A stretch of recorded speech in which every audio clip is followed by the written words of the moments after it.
Iya, alhamdulillah ini terapi yang keberapa ya? 5. Ya, kelima. Alhamdulillah dalam 1 bulan. Betul. Jauh, alhamdulillah ya. Pertama aku kan nggak bisa makan, nggak bisa appetite ya, terus nggak bisa tidur yang deep sleep.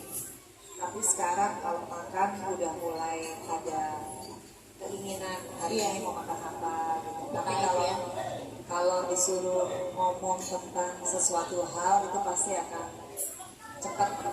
cepat nangis ya. Betul. Kalau ada sesuatu yang ya itu jadi Trigger itu akan trigger, jadi pemicu. jadi kayak tadi ngeliat anak-anak kecil yang selalu mengiringi aku.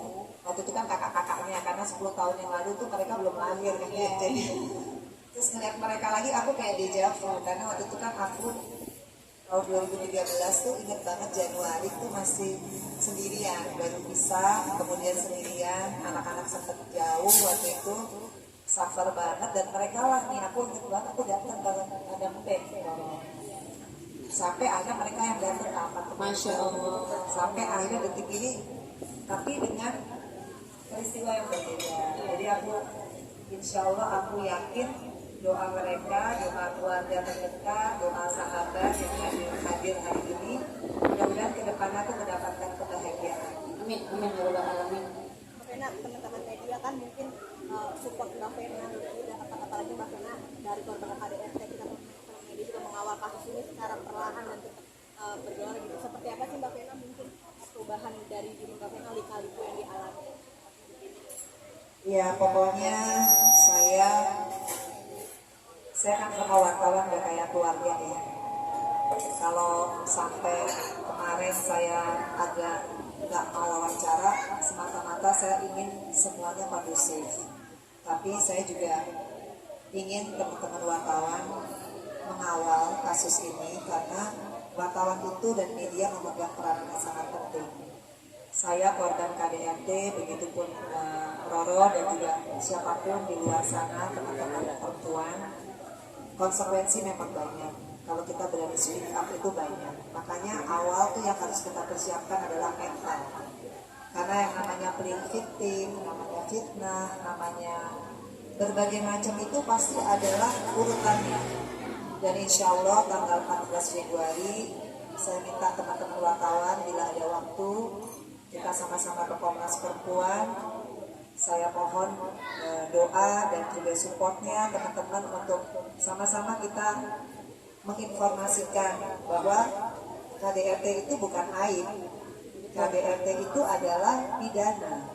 Artinya kalau kita sudah berani speak up, ya konsekuensinya kita harus kuat mental. Meskipun saya juga sering nangis kayak tadi, semata-mata sebetulnya saya masih manusia biasa. Nggak mungkin lah ada orang yang ingin menikah kemudian gagal dan kemudian ceritanya sampai seperti saya, kan nggak mungkin ya. Tapi kalau itu pun terjadi, ya itu sudah satu konsekuensi. Makanya saya bersyukur punya anak-anak yang luar biasa. Kebetulan Vero nggak bisa hadir ya, karena ada acara di Amerika, tapi sudah mensupport. Atala juga datang. Dia selalu ada di saat saya bilang dia sibuk ya deh, sibuk cari uang, sibuk macam-macam ya. Tapi Atala selalu ada. Ya itu sih yang menguatkan saya, dan Atala sama Vero tuh nggak pernah menyalahkan mamanya dengan apa yang sudah terjadi. Dan dia dewasa, dia tidak emosional. Saya selalu lihat ya bagaimana tata cara Atala dan Vero bicara di depan kalian media, tidak terpancing, fokus kepada ibunya. Luar biasa ya, itu yang membuat saya jadi kadang kalau saya drop, saya ngeliat anak-anak saya aja, karena nggak mungkin saya dikasih Allah anugerah ini, peristiwa ini kalau saya nggak mampu. Tapi kadang kalau saya drop, yaitu manusiawi ya, karena saya sebetulnya belum sembuh secara psikologi, psikoterapi dan juga konselor itu amat sangat masih butuh proses. Jadi itu manusiawi, naluri dan juga tergantung dengan trigger.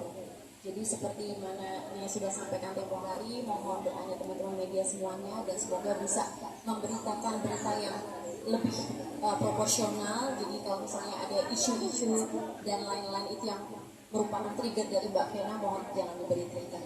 karena Mbak Vena sangat sedih sekali. Tapi kemarin kan Vero juga maju ke politik karena dari Mbak Vena sendiri, dari mamahnya sendiri, dia mau menyuarakan itu untuk anak-anak yang nggak bisa speak up. Seperti apa? Iya, yang pasti buat Vero, Atala, Fania, tentunya saya hidup di dunia ini kan yang saya tinggalkan legacy adalah bagaimana mereka bangga lah sama ibunya ya, sama orang tuanya.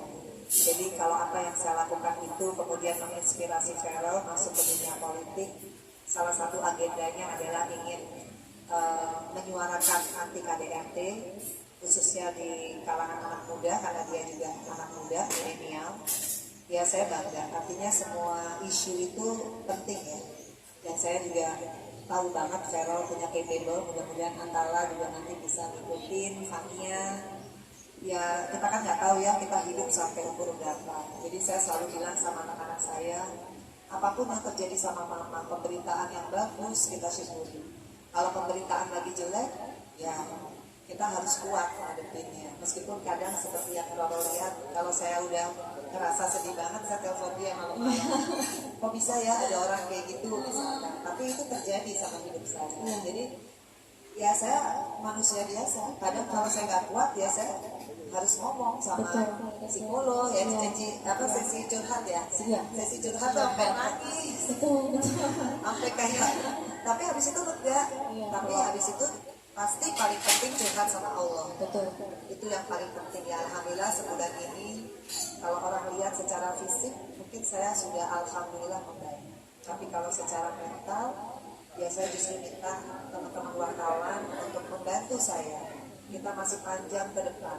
Saya masih ke Komnas Perempuan, saya masih menghadiri peradilannya, baik itu dimanapun ya. Ya insya Allah saya sebagai korban KDRT nggak boleh drop. Saya tetap menyuarakan hal yang merupakan kebenaran. Ya mohon teman-teman wartawan juga proporsional untuk meliput hal-hal yang memang fakta hukumnya ada. Seperti itu.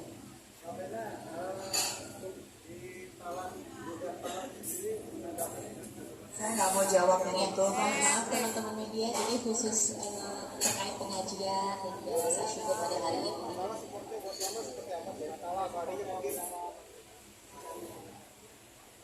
Yang kayak mama bilang, pokoknya kalau aku ada waktu sehingga waktu kosong aku kesini pasti ya, cek kondisi mama, semangatin dia. Soalnya ya itu, aku sama kakak pengen fokus tuh untuk balikin mental mama aja sama semangat mama sih. Arti Atala dan Vero apa sih Mbak mungkin? Semangat apa sih yang disampaikan terus Atala dari mama? Ya pasti ya kadang mungkin gak ngomongin masalah ini ya, kadang kita bisa discuss hal-hal lain atau enggak bercanda-bercanda aja gitu yang apa yang bisa buat mama tuh lebih lega dan gak mikirin masalah. Tapi tetap aku support sama kakak, temenin mama terus, aku temenin bantuin mama sampai ini semua selesai. Bentuk Atala buat menghibur mama biar mama tuh nggak ngurung nangis dan bikin mama tertawa lagi. Atala tuh punya cara apa sih kalau Ya aku selalu bercandain aja, bercandain aja mama, bikin mama ketawa. Sama ya makanya hari ini gimana, aku pengen ajak mama mungkin makan bareng, kan udah lama kita nggak makan ya berdua. Itu hal-hal kecil aja sih menurut aku yang bisa bikin mama bahagia.